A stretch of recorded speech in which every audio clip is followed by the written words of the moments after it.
खबर है कि उत्तर प्रदेश सरकार 5000 प्राथमिक विद्यालयों को बंद करने जा रही है, क्योंकि उन स्कूलों में छात्र कम हैं, विद्यालय जर्जर हैं और अध्यापकों की कमी है। बाबा साहेब ने कहा था कि शिक्षा शेरनी का दूध है, जो पिएगा वही दहाड़ेगा। लेकिन सरकार जानती है कि जिस दिन ये शेरनी का दूध आम जनता पीने लग गई, उस दिन से आम जनता दहाड़ने लगेगी और सरकार मिमियाने लगेगी। लेकिन सरकार तो सरकार है, उसे मिमियाना मंजूर नहीं है, तो उसने इस समस्या को जड़ से ही खत्म करने का रास्ता खोज लिया है। यह वही सरकार है जो गौ पूजन, हवन यज्ञ और धार्मिक आयोजनों पर करोड़ों खर्च करती है और सरकारी खर्चे पर कांवड़ यात्रियों पर फूल बरसाती है। लेकिन जब बात बच्चों की शिक्षा की आती है तो वह कहती है कि कम छात्र हैं, स्कूल की हालत खराब है, इसीलिए बंद करो। वाह भाई वाह! सरकार का यह फैसला देहात के गरीब परिवारों के बच्चों के भविष्य पर सीधा हमला है।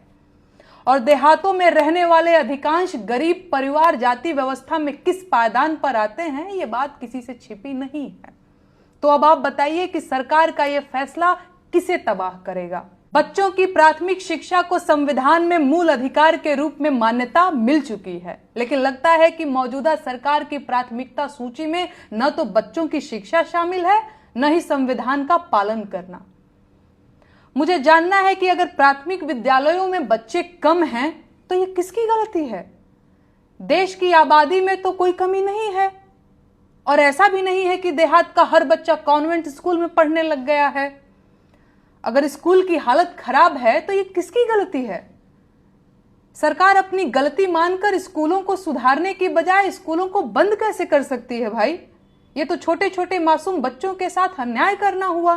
पहले उच्च शिक्षा पाने वाले युवाओं को बेरोजगार बनाया, फिर प्रतियोगी परीक्षा के परीक्षार्थियों की परीक्षा में धांधली हुई, पेपर आउट हुआ और अब छोटे विद्यार्थियों का स्कूल ही बंद करवा देंगे। गजब! इतना विकास देश बर्दाश्त कैसे करेगा मालिक? स्कूल जब बंद होंगे तो उनके बच्चों को पड़ोस के दूसरे स्कूलों में भर्ती कर दिया जाएगा, जिसका पहला असर लड़कियों की शिक्षा पर पड़ेगा। स्कूल दूर हुआ नहीं कि उनका स्कूल छूटा, क्योंकि बेटियों की सुरक्षा का जो हाल सरकार ने किया है वो दुनिया भर को पता है। बेटी बचाओ बेटी पढ़ाओ का नारा देने वाली सरकार बेटियों की दुर्दशा तो पहले ही कर चुकी है, अब उन्हें पढ़ने भी नहीं देगी। वाह मोदी जी वाह! आपके लोग पूरी ताकत से बेटियों के भविष्य का विनाश करने में लगे हुए हैं। सरकार का स्कूल मर्ज करने का तर्क दरअसल जमीनी सच्चाई से पूरी